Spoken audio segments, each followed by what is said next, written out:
Toi, plus ton esprit s'éveille, s'affine et se déploie comme une voile sous le vent, plus tu pourrais te retrouver seul, face à toi-même, dans un silence qui te ressemble.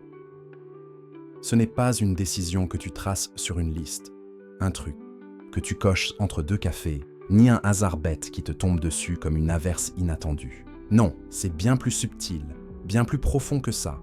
Les âmes vives, les esprits brillants comme le tien, ne s'écartent pas du monde parce qu'ils ont peur des regards ou parce qu'ils se croient au-dessus des autres, drapés dans un orgueil mal taillé. Ils captent des éclats de vérité, des murmures de sens, des ombres qui dansent, là où la plupart ne voient qu'un écran noir. Carl Jung, ce vieux sage qui a sondé les abysses de l'âme humaine, l'avait déjà comprise il y a un siècle.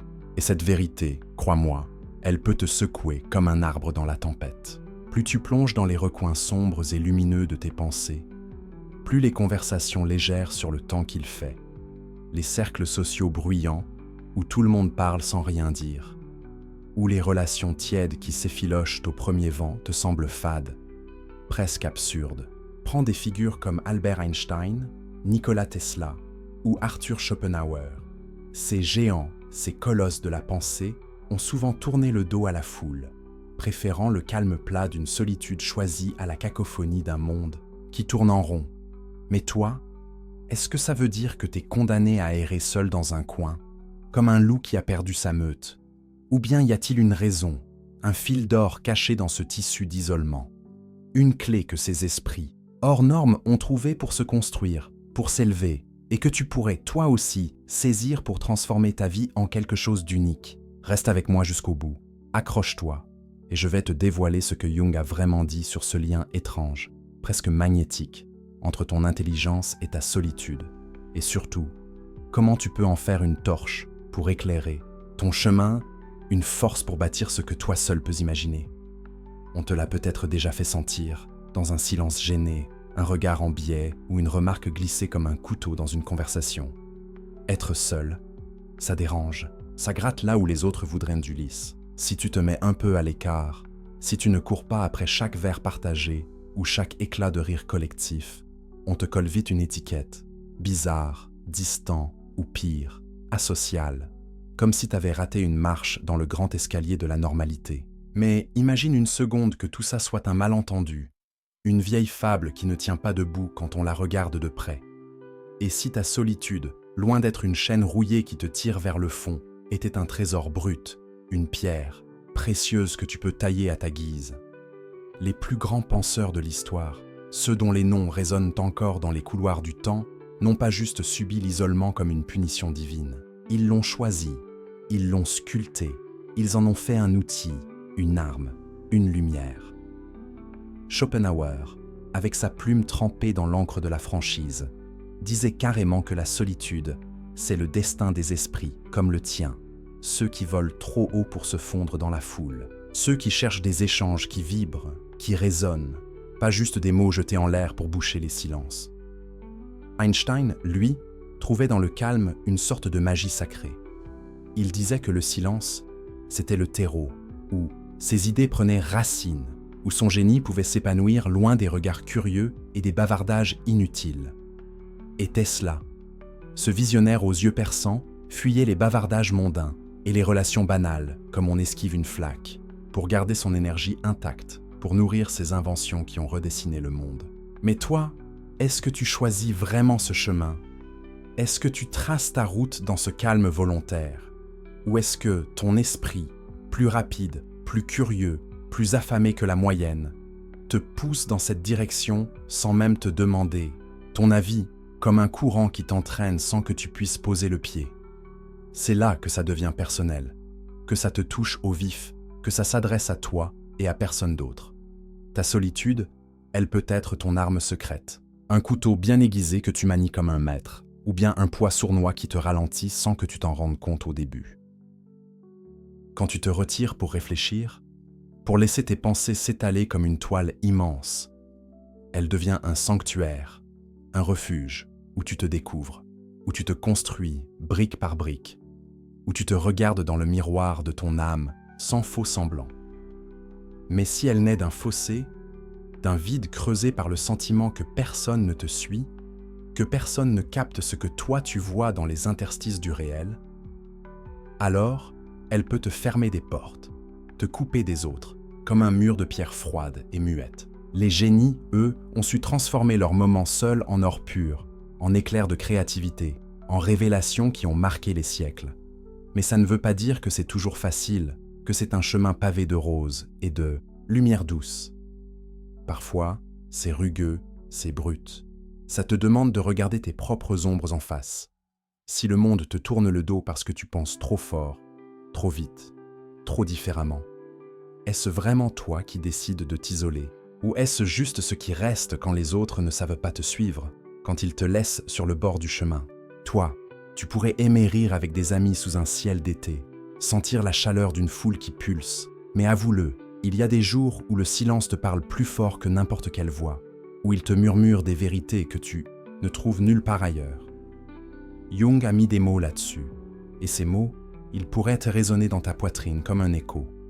Il y a ceux qui carburent au bruit, au visage, aux éclats de vie, les extravertis, ceux qui dansent, dans la lumière des autres. Et puis, il y a ceux, comme toi peut-être, qui puisent leur force dans l'ombre, dans le calme, là où l'esprit se pose, se déplie et se recharge, comme une batterie qu'on avait oubliée dans un coin.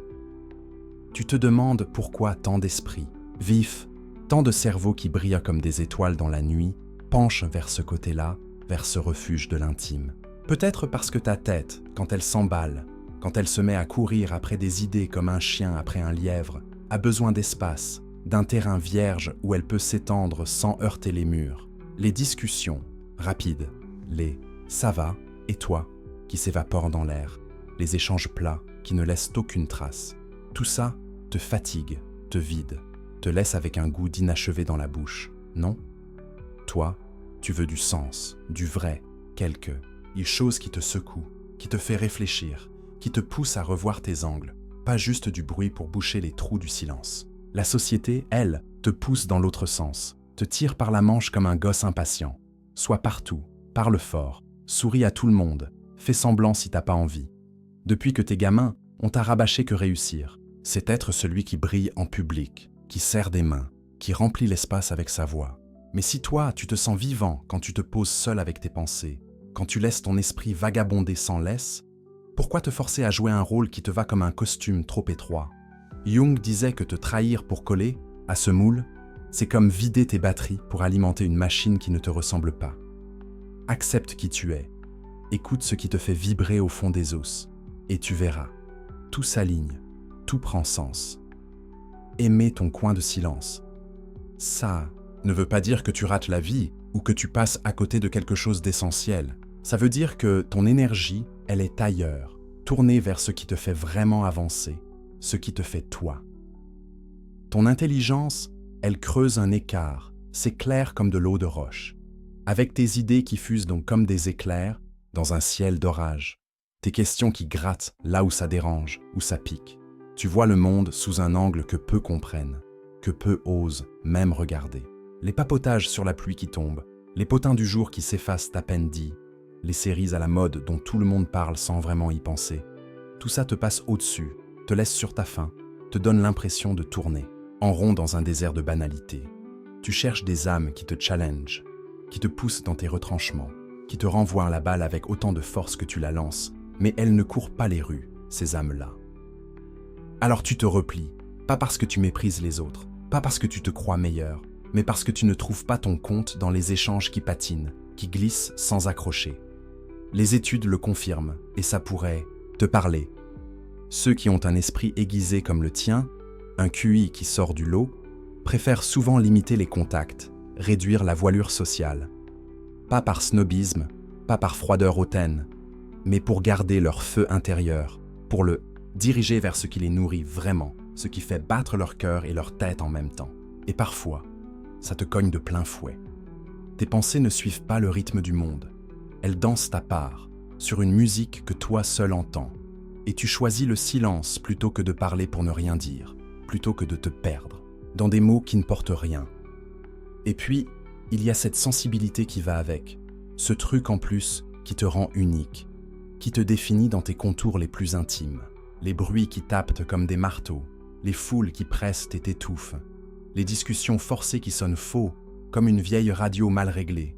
Tout ça te draine, te tire vers le bas, te laisse vider comme après une course, sous la pluie. Ton cerveau, il ne s'arrête jamais. Il tourne à plein régime. Il capte, il analyse, il décortique. Un ton qui tremble dans une voix, un regard qui fuit au mauvais moment, une tension dans l'air que personne d'autre ne sent. Là où d'autres passent sans voir, sans sentir, toi, tu ressens tout. Tu portes le poids des détails comme un sac trop plein sur tes épaules. C'est ta force, ça te donne une profondeur que peu ont. Une capacité à voir au-delà des façades. Mais ça peut aussi te noyer sous les vagues, te submerger quand tu voudrais juste poser ton esprit un instant. Les hypersensibles, ceux qui vibrent comme toi peut-être, absorbent le monde comme une éponge. Chaque moment social devient une épreuve, un marathon qui te laisse à bout de souffle, les jambes tremblantes et l'âme en désordre. Les sciences le disent, et ça pourrait te faire hocher la tête.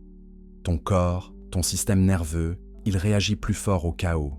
Le bruit des klaxons dans la rue, la lumière crue des néons, les voix qui se croisent et s'en mêlent comme des fils électriques. Après une journée dans ce tourbillon, dans ce vacarme, tu as besoin de te poser, de te retrouver, de remettre de l'ordre dans ta tête, de souffler dans un coin où personne ne vient te chercher. Alors, toi, comment tu tiens le coup dans ce monde qui ne ralentit jamais, qui ne te laisse pas une seconde pour respirer? On te veut connecté à chaque instant, dispo comme un distributeur, souriant comme une pub, prêt à répondre au moindre bip, au moindre appel.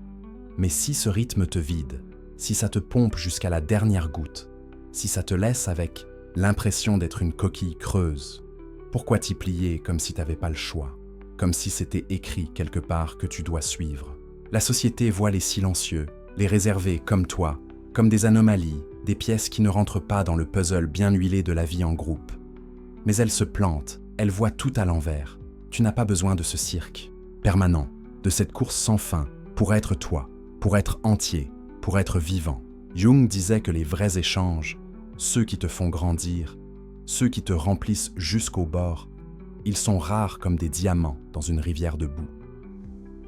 Pour lui, c'est dans le silence que tu te trouves, que tu entends ta voix intérieure sans le brouhaha des autres qui vient la couvrir. Et toi, tu as le droit d'aimer ça, de chérir ces moments où tu te poses, où tu te replies sur toi-même comme un livre qu'on referme pour mieux le relire, tant que ça ne devient pas une cage qui te coupe de tout, qui te fait oublier qu'il y a un monde dehors. Parce que oui, ta solitude, elle peut être ta liberté, ton souffle, ton oxygène, un espace où ton esprit s'ouvre grand, où il s'étend sans limite, où tu te vois sans filtre, sans masque, sans faux semblant. Pas besoin de plaire, de jouer la comédie, de sourire quand t'as pas envie. Juste être toi, brut, vrai, sans retouche. C'est là que tes idées prennent feu, que tes pensées s'envolent comme des oiseaux libérés, que tu te découvres sous un jour nouveau, un jour que toi seul peux éclairer. Mais attention, il y a un piège, une ligne fine à ne pas franchir. Si elle vient d'une peur, d'un rejet, d'un « personne ne me capte, personne ne me voit », elle peut te piéger, te fermer au lieu de t'élever, te transformer en une île perdue au milieu de nulle part. La solitude qui te porte, tu la choisis, tu la façonnes à ta main, tu en fais un outil. Celle qui te noie, elle s'impose, elle te tire en arrière, elle te vole plus qu'elle te donne. Le secret, c'est de trouver ton rythme, ton équilibre. Te retirer pour te construire, pour laisser ton esprit respirer, pour te poser les questions que personne d'autre ne te posera, mais garder une fenêtre ouverte sur les autres, sur le monde, sur ce qui bouge et vit autour de toi. Être en paix avec toi, que tu sois seul dans ton coin ou entouré d'une poignée de visages qui comptent, c'est ça, ta vraie force, ton ancre dans la tempête. Toi, tu peux faire de ta solitude un moteur, une flamme qui te pousse, un feu qui ne s'éteint pas. Elle te donne cet espace rare, presque sacré, pour penser, pour créer, pour t'élever au-dessus du bruit, pour toucher des hauteurs que les autres ne soupçonnent même pas. Mais elle brille encore plus quand tu la mêles à des liens qui comptent. Pas tous, pas les fades, pas les tièdes, juste ceux qui te parlent, qui te font vibrer, qui te renvoient quelque chose de fort. Ton intelligence, elle ne t'écarte pas des autres comme une barrière infranchissable. Elle te demande juste de savoir quand te poser, quand te taire, quand tendre la main, quand ouvrir la porte.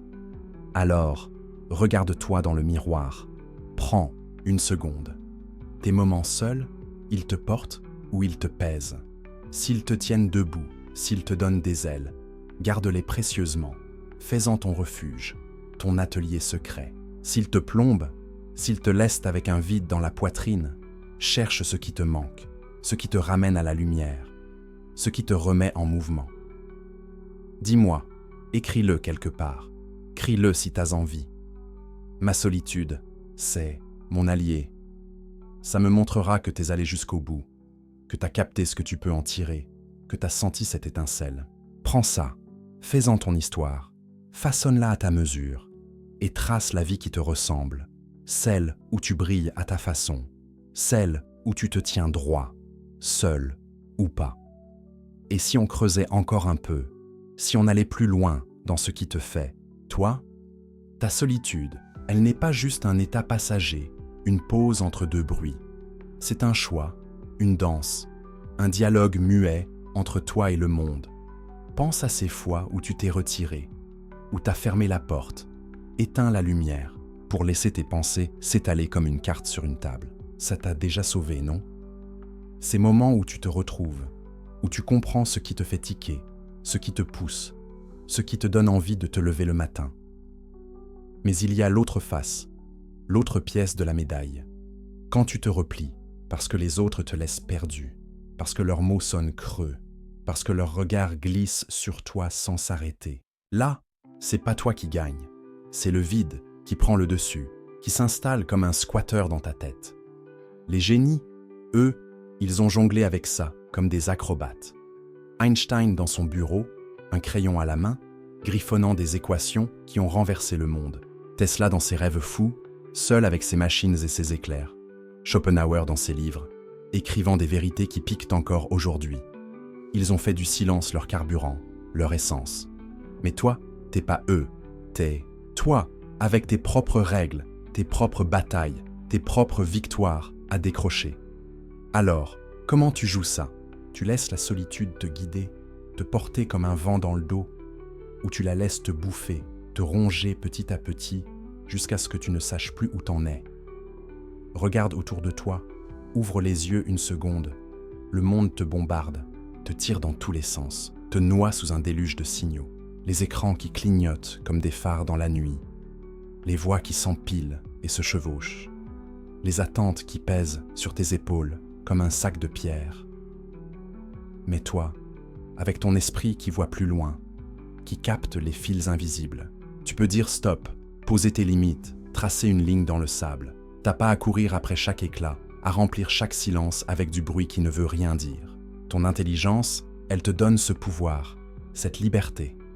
Choisir ce qui te nourrit, ce qui te fait grandir, et laisser tomber le reste, le superflu, le vain.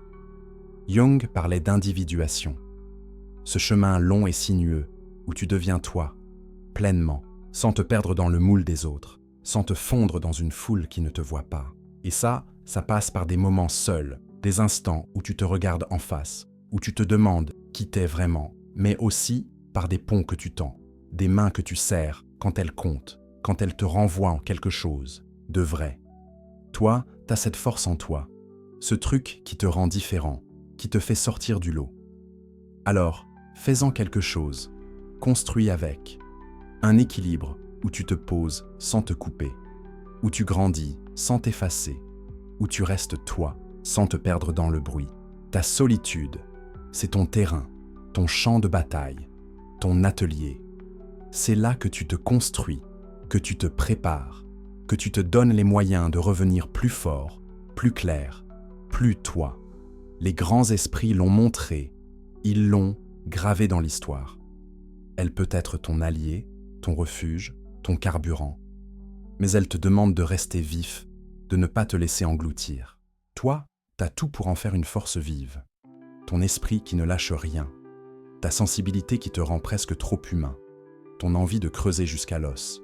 Alors, prends-la, fais-en ton truc, fais-en une lumière qui te guide, pas une ombre qui te ralentit. T'es pas seul parce que t'as raté, t'es pas seul parce que t'es moins, t'es seul parce que t'as choisi ou parce que tu peux choisir. Et ce choix, il peut te porter loin, jusqu'à des horizons que t'as pas encore rêvés. Dis-le, ressens-le, fais-le résonner. Ma solitude, c'est ma force. Et ensuite, vis-le, fais-en une vérité qui te tient debout et montre au monde ce que t'as à offrir, ce que t'as à construire, ce que t'as à être.